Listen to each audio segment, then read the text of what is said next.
శ్రీమాత్రే నమః. ఈ వీడియోలో మనం 2025లో వరలక్ష్మి వ్రతం ఎప్పుడు చేసుకోవాలి అనే దానిపై చాలామందికి ఉన్న సందేహాలను నివృత్తి చేసుకుందాం. అలాగే వరలక్ష్మి వ్రతం పూజా విధానానికి సంబంధించిన సందేహాల గురించి ఈ వీడియోలో నివృత్తి చేసుకుందాం. ముఖ్యంగా ఈ ఏడాది వరలక్ష్మి వ్రతం 2వ శుక్రవారం చేయాలా, 3వ శుక్రవారం చేయాలా అనే ప్రశ్న చాలామందిని వేధిస్తుంది.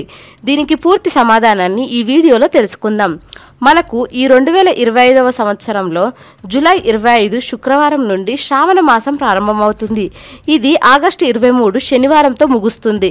శ్రావణ మాసం శుక్రవారంతో ప్రారంభం కావడం వల్ల ఈ సంవత్సరం మనకు 5 శుక్రవారాలు వచ్చాయి. ఈ 5 శుక్రవారాల్లో వరలక్ష్మి వ్రతం ఎప్పుడు జరుపుకోవాలి? మన పురాణాల ప్రకారం పౌర్ణమికి ముందు వచ్చే శుక్రవారం నాడు వరలక్ష్మి వ్రతం చేసుకోవాలి. ఈ లెక్కన చూస్తే పౌర్ణమి ఆగస్టు 3వ తేదీ శనివారం వస్తుంది. కాబట్టి పౌర్ణమికి ముందు వచ్చే శుక్రవారం ఆగస్టు 8వ తేదీన వస్తుంది. అంటే మనం వరలక్ష్మి వ్రతాన్ని ఆగస్టు 8వ తేదీ శుక్రవారం నాడు జరుపుకోవాలి. ఇక్కడ 2వ వారమా 3వ వారమా అని చూడాల్సిన అవసరం లేదు. పౌర్ణమికి ముందు వచ్చే ఏ శుక్రవారమైతే ఉంటుందో ఆ శుక్రవారం వ్రతం చేసుకోవాలి. ఈ సంవత్సరం మనకు 3వ శుక్రవారం నాడు వ్రతం చేసుకోవాలి. ప్రతి సంవత్సరం సాధారణంగా 2వ శుక్రవారం వస్తుంది. కానీ ఈసారి 5 శుక్రవారాలు వచ్చాయి కాబట్టి 3వ శుక్రవారం నాడు వ్రతం జరుపుకోవాలి. ఒకవేళ ఆగస్టు 8న మీకు వ్రతం చేసుకోవడానికి వీలు కాకపోతే శ్రావణ మాసంలో వచ్చే ఏ శుక్రవారమైనా సరే వ్రతం చేసుకోవచ్చు. మనకు 5 శుక్రవారాలు ఉన్నాయి కాబట్టి వరలక్ష్మి వ్రతం రోజున కుదరకపోయినా మిగిలిన శుక్రవారాల్లో చేసుకోవచ్చు. వరలక్ష్మి వ్రతం పూజకు సంబంధించి మీకు వచ్చే అనేక సందేహాలను ఇప్పుడు నివృత్తి చేసుకుందాం. అమ్మవారి పూజ ఎవరు చేసుకోవాలి? దీనికి ఏమైనా ఆచారాలు, అనవాయితీలు ఉన్నాయా? పెళ్లైనవారు, పెళ్లి కానివారు, ఆడవారు, మగవారు ఎవరు చెయ్యాలి? అమ్మవారికి తప్పకుండా బంగారం పెట్టాలా? తాంబూలంలో ఎన్ని చీరలు పెట్టాలి? కలసం పెట్టి చెయ్యాలా? కలసం లేకుండా చెయ్యాలా? తోరం కట్టుకోవడం తప్పనిసరి. అమ్మవారికి ఎన్ని నైవేద్యాలు నివేదించాలి? బంగారం కొనలేనివారు ఏం చెయ్యాలి? గర్భిణీ స్త్రీలు, పూర్వ సువాసినులు ఈ వ్రతం చెయ్యవచ్చా? పీరియడ్స్ అయిన 5వ రోజు వ్రతం చేసుకోవచ్చా? ఏటి సూతకంలో ఉన్నవారు చెయ్యవచ్చా? ఇలాంటి అనేక సందేహాలకు సమాధానాలు తెలుసుకుందాం. ఈ వరలక్ష్మి వ్రతాన్ని ఎవరైనా చేసుకోవచ్చు. లక్ష్మీదేవి కటాక్షం ఉంటేనే కదా మనం సుఖ సంతోషాలతో అష్టైశ్వర్యాలతో జీవించగలం.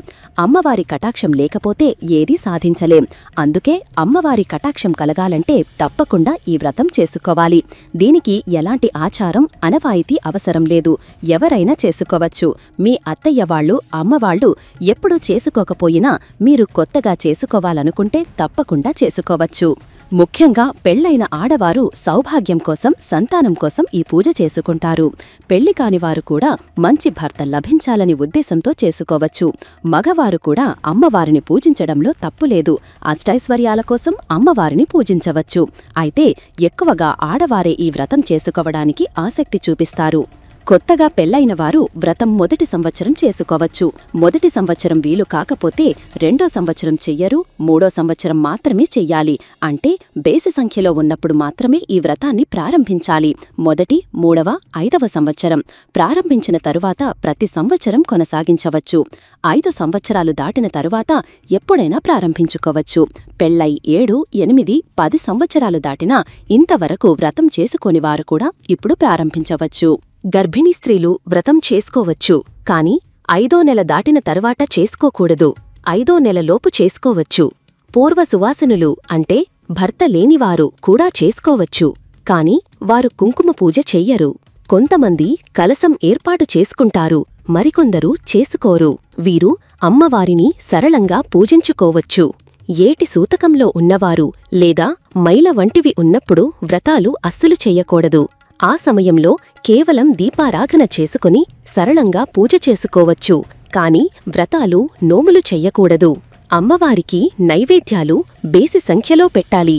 1, 3, 5, 7, 9, 11 ఇలా మీ శక్తి కొలది ఎన్ని నైవేద్యాలు అయినా పెట్టవచ్చు. ఇంట్లో చేసినవి లేదా బయట నుంచి తెచ్చినవి కూడా పెట్టవచ్చు. ముఖ్యంగా శనగలు, పరమాన్నం, క్షీరాన్నం, పులిహోర, బూరెలు, గారెలు వంటివి పెడతారు. పళ్ళు, పువ్వులు కూడా బేసి సంఖ్యలో చూసుకుని నివేదించాలి. అమ్మవారికి పెట్టే తాంబూలంలో చీర తప్పనిసరిగా ఉండాలా అని అడుగుతున్నారు. సంవత్సరానికి ఒకసారి అమ్మవారికి నిండు తాంబూలం ఇస్తే అమ్మవారు మనకు నిండు సౌభాగ్యాన్ని ప్రసాదిస్తుంది. మీ శక్తి కొలది చీర తీసి తాంబూలంగా ఇవ్వండి.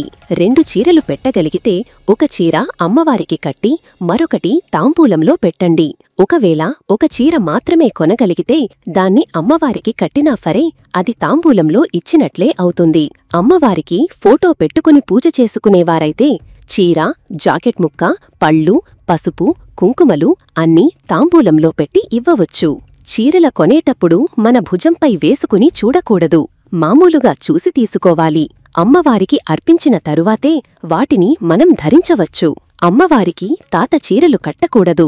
గత సంవత్సరం అమ్మవారికి కట్టి మనం ఉపయోగించని చీరైతే మళ్లీ కట్టవచ్చు. కలసం పెట్టి పూజ చేస్తే మంచిది. కలసంలోకి అమ్మవారిని ఆహ్వానించి పూజ చేస్తాం. కలసం పెట్టే ఆచారం లేనివారు తమ పెద్దలు చేసిన విధంగా చేసుకోవచ్చు.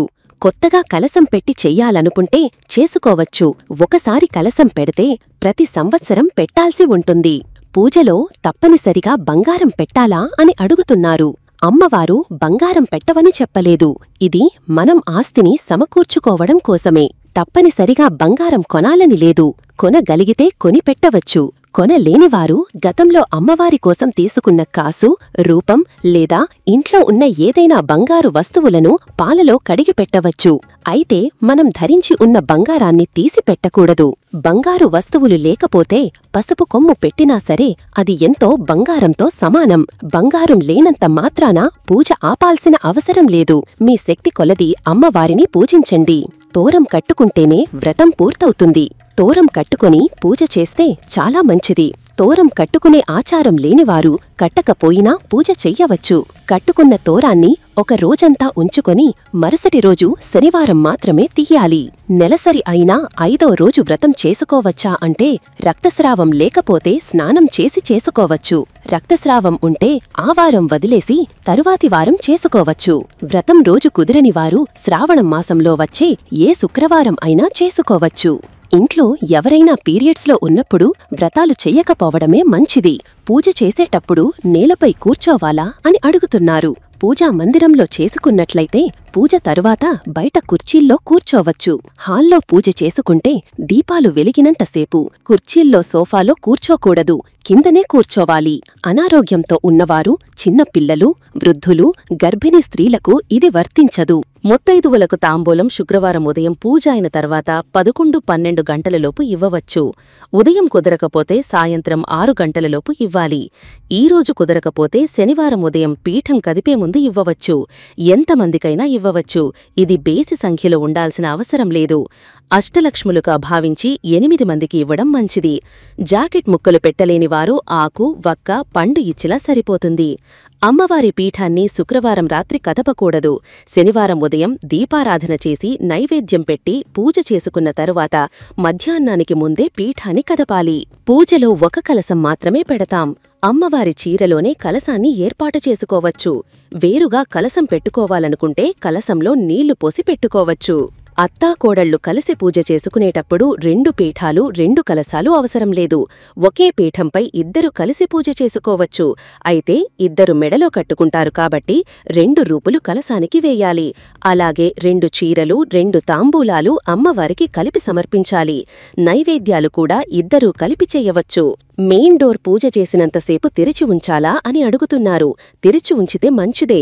వినాయక పూజ పూర్తయిన తరువాత అమ్మవారికి ఆహ్వానం పలికి పూజ ప్రారంభించే వరకు తెరిచి ఉంచుకుని తరువాత మూసేసుకోవచ్చు. అమ్మవారికి పెట్టిన బంగారం, చీరలు మరుసటి రోజు శనివారం పీఠం కదిపిన తరువాత తీసి ధరించవచ్చు. వాటిని గంటల కొద్దీ వేసుకోవలసిన పనిలేదు. కొంతసేపు ధరించి తీసేయవచ్చు. లేదా ఆ తాంబూలాన్ని పెద్ద ముత్తైదువులకు ఇవ్వవచ్చు. చాలా మంచిది. బంగారం కొనలేనివారు 1 గ్రామ్ గోల్డ్ వంటివి అమ్మవారికి సమర్పించవచ్చు. వాటిని పాలలో కడిగి పెట్టవచ్చు. సప్త శనివారాలు చేసుకునేవారు శుక్రవారం వరలక్ష్మి వ్రతం చేసుకుంటారు. కాబట్టి శనివారం పీఠాన్ని కదపకూడదు. అమ్మవారి పీఠంపైనే స్వామివారిని కూడా పెట్టుకుని పూజ చేసుకోవచ్చు. శనివారం ఉదయం, సాయంత్రం దీపాలు ఉంచి ఆదివారం ఉదయం మాత్రమే పీఠాన్ని కదపాలి.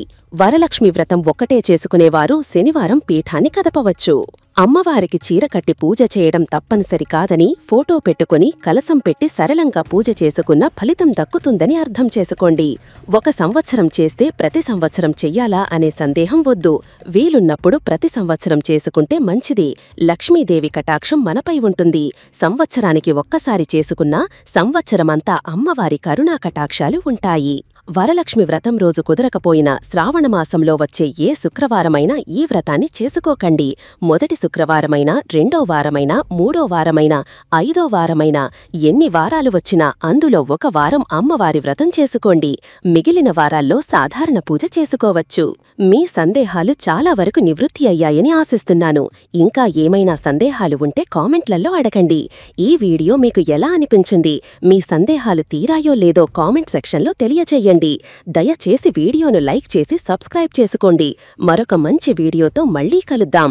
సర్వే జనా సుఖినో భవంతు.